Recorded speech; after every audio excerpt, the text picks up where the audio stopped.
invitación es a conocerlo. Puedas escuchar su voz, tener una intimidad mayor con el Espíritu Santo es lo que te va a poder habilitar para testificar a Jesús. Pero mártir significa ser testigo. Es a que podamos ser testigos, dar testimonio, pero comenzando con una relación profunda con Él, para que esa relación nos transforme, tome nuestra vida y caminemos esa vida de su mano.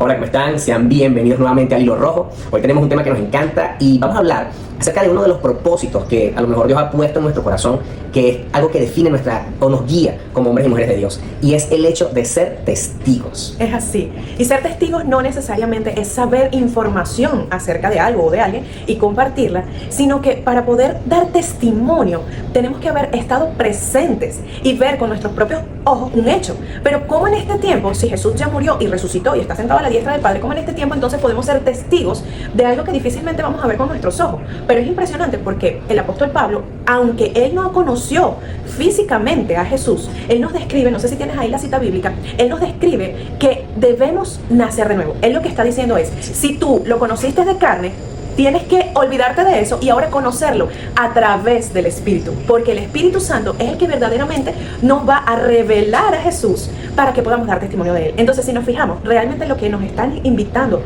el Señor no es a saber mucho, a tener una información y dársela a otras personas, sino que la invitación es a conocerlo. Y a conocerlo es a través del Espíritu. Sí, la cita está en 2 Corintios 5, del 14 al 16. Y fíjate que, perdón, del 16 al 17. Y él dice, de manera que de aquí en adelante, hablando de vivir en el Espíritu, él dice, de manera que de aquí en adelante a nadie conocemos según la carne. Y aún si a Cristo conocimos según la carne, ya no lo conocemos así. De modo que si alguno está en Cristo, nueva criatura es, las cosas viejas pasaron y aquí son todas hechas nuevas. Regresamos a lo que hablamos hace unas clases, ese ginosco, ese conocer, de tener una relación de intimidad con el Señor a través de su Espíritu, me va a revelar realmente quién es Cristo. Y fíjense que Jesús, justo antes de ascender al cielo, lo último que Él dijo a los apóstoles fue, eso está en Hechos 1, en el versículo 8, como es que Él dice, pero recibiréis poder cuando haya venido sobre vosotros el Espíritu Santo y me seréis testigos en Jerusalén, en toda Judea, en Samaria, hasta lo último de la tierra. Entonces, paso previo dicho por Jesús para poder testificar acerca de Él es poder conocerlo a través de su Espíritu. Y esa comunión es lo primero que queremos dejarte. Queremos inspirarte, motivarte a que comiences a buscar de forma intencional al Santo Espíritu de Dios. Tiempos de oración en intimidad en medio de su presencia, tiempos de adoración en el que le entregues el corazón y puedas escuchar su voz. Tener una intimidad mayor con el Espíritu Santo es lo que te va a poder habilitar para testificar a Jesús. Es así. Y fíjate que hay algo que, viene desde el Antiguo Testamento en cómo debemos hacer ese testimonio. Y hay un versículo que está en Deuteronomio 19:15 que dice la forma en la que Moisés estableció, esto era una ley para poder, mira, si tienes algo en contra de un hermano, si tienes que hacer algo que requiera la confirmación de otras personas, aquí te está diciendo los testigos requeridos. Dice, un solo testigo no bastará para condenar a un hombre acusado. Entonces, todo sumo sacerdote resolverá el testimonio de 2 o 3 testigos. Es decir, que esos de 2 o 3 que están como testigos de un evento, dice, no condenen a nadie sin que tengan. Y fíjense de quién está hablando, del sumo sacerdote. Ahí, aunque era una ley que era para ese tiempo, para una jerarquía, para un orden que había en ese momento, es algo que Jesús más adelante va a utilizar para explicarnos la misma forma de proceder. Y fíjense que nosotros yo personalmente usaba mucho ese versículo de cuando hay 2 o 3 reuniones en su nombre, Él está ahí. Y ciertamente Él está ahí cuando estamos congregados, pero también está cuando está solo. O sea, Dios no deja de estar. Él prometió que su Espíritu Santo estaría con nosotros hasta el fin del mundo y no cambia cuando estás en soledad. Entonces, ¿a qué se refiere cuando hay 2 o 3? No es que, bueno, ahora sí nos visitó como estamos más. No, lo que aquí está queriendo decir, y fíjense el título que tiene Mateo 19:15. Dice, el hermano que peca contra ti. Estamos hablando igual de un sistema en el que se está haciendo un juicio. Se está resolviendo algo. Se está resolviendo algo. Entonces él dice, cuando ustedes tengan algo que resolver, resuélvanlo con 2 o 3 testigos. Entonces, miren lo que dice. Si tu hermano peca contra ti, ve a solas con él, hazle ver su falta. Si te hace caso, has ganado un hermano. Pero si no, lleva contigo a 1 o 2 más para que todo asunto se resuelva mediante el testimonio de 2 o 3 testigos. Si se niega a hacerles caso a ellos, díselo a la iglesia, y si incluso a la iglesia no le hace caso, trátalo como si fuera un incrédulo o un renegado.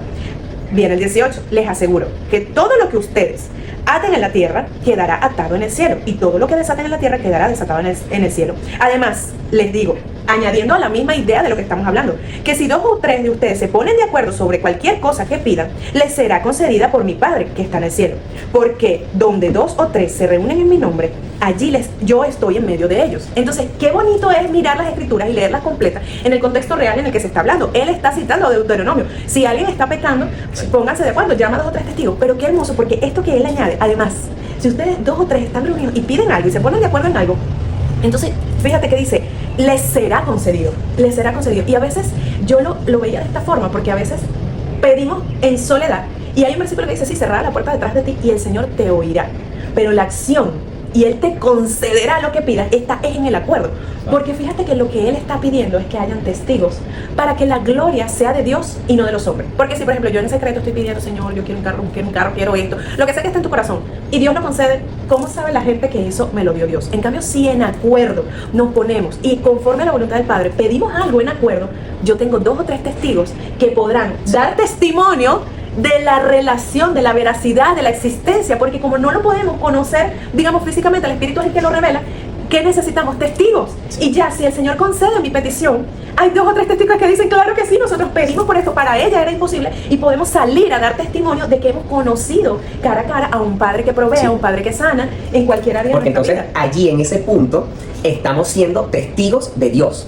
Y lo que vamos a testificar va a ser de Él. Porque ahora imagínense que si esto se hace en soledad, como dice mi esposa, de repente podemos incluso creernos que fuimos nosotros. Podemos decir, no, es que como yo oré, como yo ayuné, hice todo esto, Dios me entregó esto. Sino que el testimonio es no, yo puse de acuerdo con mis hermanos, oramos juntos y vimos lo que Dios hizo. Porque es importante para poder dar testimonio, creer y ser transformado por la verdad de la que yo doy testimonio. Si yo abrazo a Cristo en una relación íntima y personal con Él, yo crezco en humildad, y es por eso que voy a buscar incluso el apoyo de hermanos para orar, y voy a ser transformado conforme a su palabra y a su esencia, que es su espíritu.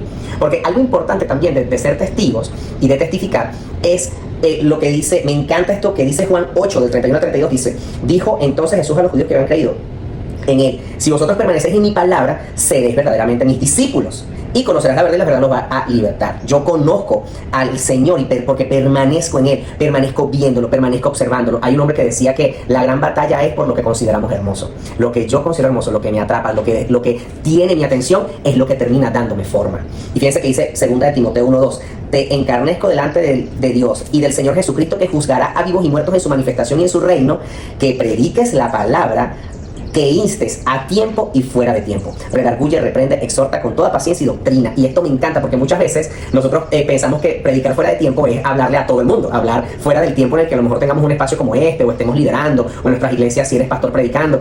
Y resulta que predicar fuera de tiempo no tiene que ver con hablar necesariamente al panadero o al hombre de la estación de servicio que te está surtiendo gasolina. Puede tener también que ver con que tu vida esté predicando. Un nivel al que Dios nos quiere llevar es que no solo testifiquemos, sino que nuestra vida sea un testimonio. Que cuando la gente nos observe, ya les estemos predicando. Todos los estudios afirman que nuestros hijos aprenden el 80% de lo que les enseñan sus padres por lo que hacen y no por lo que les dicen. Yo creo que Dios nos quiere llevar a que tomemos la verdad y no solamente la digamos, sino la vivamos de una forma que nuestra vida dé testimonio. Cuando abrazas una verdad y te pierdes en ella, puedes dejar de ser reconocido tú. Y esto me encanta, personas que comienzan a seguir al Señor, que comienzan a caminar en Cristo, y la gente los ve y dice, es que ni te reconozco, miras de otra forma, sonríes más, dejan de reconocer a esa persona y comienzan a reconocer al que está habitando en esa persona. Y ese es el mayor testimonio. Y te insto a que tomes un segundo, no sé si quieras parar el video un momento, pero que ores ahí en tu intimidad un momento y le preguntes al Señor, ¿qué área de mi vida debe dar testimonio de tu verdad? ¿Qué área de mi vida en este momento a lo mejor no está caminando en lo que conozco de ti? Y fíjense lo que dice 1 de Pedro 3:2. 3:15 dice, sufrir por hacer el bien, es el título que tiene esta porción de la palabra, y dice, más bien, honren en su corazón a Cristo como Señor. Estén siempre preparados para responder a todo el que les pida razón de la esperanza que hay en ustedes, pero háganlo con gentileza y respeto, manteniendo la conciencia limpia, para que los que hablan mal de la buena conducta de ustedes en Cristo se avergüencen de sus calumnias. Si es la voluntad de Dios, es preferible sufrir por hacer el bien que por hacer el mal. Y fíjense que aquí dice, honren a Jesús en su corazón, para que puedan y estén preparados para dar testimonio de la esperanza que hay en ustedes. O sea, estén siempre preparados para dar respuesta de esa esperanza que hay en ustedes. Entonces, ¿qué sucede? Honrar es importante tener la diferencia, porque usamos mucho eso. Es que honramos al prójimo, honramos a Dios, pero para entender mejor qué es la honra, tenemos que entender qué es la deshonra. Y la deshonra es tratar como común a alguien que no lo es, a alguien que es santo, a alguien que tiene una posición. Por lo menos cuando deshonramos a nuestro padre, dice la palabra, no deshonres a tu padre. Y tratar lo santo como común, o sea, lo precioso como algo que no tiene entonces, valor. A tus padres los tratas como, ¿qué te pasa, viejo? O sea, estás tratando como común a alguien que merece una honra y un respeto. Entonces, fíjate, surge de honrar y tratar con la posición que tiene Cristo, y que cuando alguien pida ese testimonio de mí, yo esté preparado para dar una respuesta ante eso. Y fíjate que aquí en Romanos 10:13 dice, porque todo el que invoque el nombre del Señor será salvo. Y fíjate que este es el propósito por el cual Jesús vino a la tierra. Pero dice, ahora bien, ¿cómo invocarán a aquel en quien no han creído? ¿Y cómo creerán en aquel de quien no han oído? ¿Y cómo oirán si no hay nadie que les predique? ¿Y quién les predicará sin ser enviado? Así está escrito. Qué hermoso es recibir al mensajero que trae las buenas nuevas. Sí. Entonces, aquí es donde vemos que no necesariamente dar testimonio de la esperanza que hay en ti tiene un propósito hermoso en que la salvación llegue a más personas, claro, en que esa salvación toque corazón. Porque no se trata de solo nosotros. A mí me encanta pensar esto. La salvación y el conocer a Jesús comienza obviamente en nosotros, pero no termina en nosotros. Comienza en nosotros y termina en los demás, porque como dice la palabra, hemos sido reconciliados y ahora tenemos que llevar adelante el ministerio de la reconciliación, reconciliar a otros. Y para cerrar acá me encanta esto de Hechos 1.8, regresamos a Hechos 1.8, porque hemos hablado de qué es ser testigo, hemos hablado de cómo dejar que esa verdad nos consuma hasta dar testimonio con lo que decimos y con lo que hacemos, de estar preparados para darlo, pero hay algo importantísimo que es ya vivir en el testimonio, cuando el ser testigo ya comienza a tomar tu vida. Me encanta porque cuando Dios se convierte en nuestra verdad, dar testimonio de Él nos lleva no solo a vivir una nueva vida, sino nos lleva a vivir en una nueva concepción de la vida. Y eso es lo que le pasó a los apóstoles, y eso es lo que oro para que nos pase a todos los que estamos conociendo al Señor, porque cuando regresemos a Hechos 1.8 y dice, y recibiréis poder cuando el Espíritu Santo venga sobre ustedes y me seréis testigos, esa palabra testigo se traduce en el original como mártires. Y cuando pensamos en un mártir, pensamos que mártir significa morir por Jesús, pero mártir significa ser testigo. Ahora, el ser testigo los llevó al punto de menospreciar sus vidas y decir, puedo morir, así como Sadrach, Mesach y Abednego. Ellos fueron salvados del horno de fuego, pero ellos dijeron, así nos quememos, no vamos a rendirnos delante de esta estatua. Los apóstoles dijeron, nos puedes matar, pero no vamos a negar a Cristo porque Él es la verdad. Una de las pruebas más fehacientes de la resurrección de Jesús es la actitud de los apóstoles, porque nadie muere por una mentira. Y ellos permanecieron fieles hasta el fin. Y ese es el llamado que nos hace el Señor. Así los tiempos se compliquen, así la tierra tiemble, nosotros debemos permanecer. Si permanecemos viendo al Cordero, si permanecemos dando testimonio fiel de Él, vamos a poder permanecer en su liderazgo. Y fíjense lo que dice Apocalipsis 12:11. Y ellos le han vencido, le vencieron a la bestia, ellos le han vencido por medio de la sangre del Cordero y de la palabra del testimonio de ellos, y menospreciaron sus vidas hasta la muerte. Por eso la palabra dice, el vivir es Cristo y el morir es ganancia. Cuando yo entrego mi vida, yo estoy viviendo en el testimonio. Y en este tiempo entendemos que siempre va a haber una muerte, siempre va a haber una renuncia. Hay algo a lo que Dios nos llama a entregar, nuestro orgullo, nuestra forma de hacer las cosas, para permitir que Él nos lidere. Pero si Él nos lidera y caminamos en Él, en el testimonio que nos da el Espíritu Santo de quién es Cristo, nosotros vamos a poder perseverar hasta el fin. Y nuestra perspectiva incluso va a ser la perspectiva correcta, porque dice la palabra que Jesús va a regresar. Y ese día lo llama el día grande y terrible del Señor. El día grande para los que le siguen, el día terrible para los que lo rechazan. Sí, es así. Y fíjate lo que dice en Malaquías 4:2. Porque el ser testigos no es solamente conocerlo a través del Espíritu, sino que nuestra esperanza, cuando nos pide razón de la esperanza que hay en nosotros, ¿cuál es la razón de la esperanza? Que Él volverá. O sea, lo que yo estoy esperando es que Jesús regrese y que sea consumado a cabalidad todo el plan de reconciliación de los hombres con Dios. Eso es de lo que se trata toda esta historia, que el hombre sea reconciliado con el Señor, con Dios Padre. Entonces, ¿qué sucede? Ese día, todo ojo le verá. Todo ojo le verá, pero ¿cómo va a ser tu perspectiva? Porque hay dos testigos. Y yo pongo este ejemplo. Por ejemplo, cuando en mi casa uno de mis hijos se portó bien, lo hizo todo chévere, y otro se portó mal. Entonces, cuando yo regreso a casa, uno me está esperando, hola mamá, ¿cómo estás? Ansioso, mamá, llegaste, qué alegría que me saliste. Y el que se portó mal, ¿qué espera? ¡Ah! Llegó mi mamá. O sea, viene el castigo, viene el juicio, digamos, por haber dañado algo. Entonces, ¿cómo nos va a encontrar ese regreso? Porque puede ser un testigo, pero va a ser un testigo para juicio o para encuentro, para un reencuentro. Y fíjate que la palabra lo describe en muchas ocasiones, y Malaquías 4:2 lo dice de esta manera. Pero para ustedes que temen mi nombre, fíjense esto, nosotros tenemos su nombre y estamos aquí en este grupo, se levantará el sol de justicia, trayendo en sus rayos salud. Imagínate eso. Y ustedes saldrán saltando como becerros recién alimentados.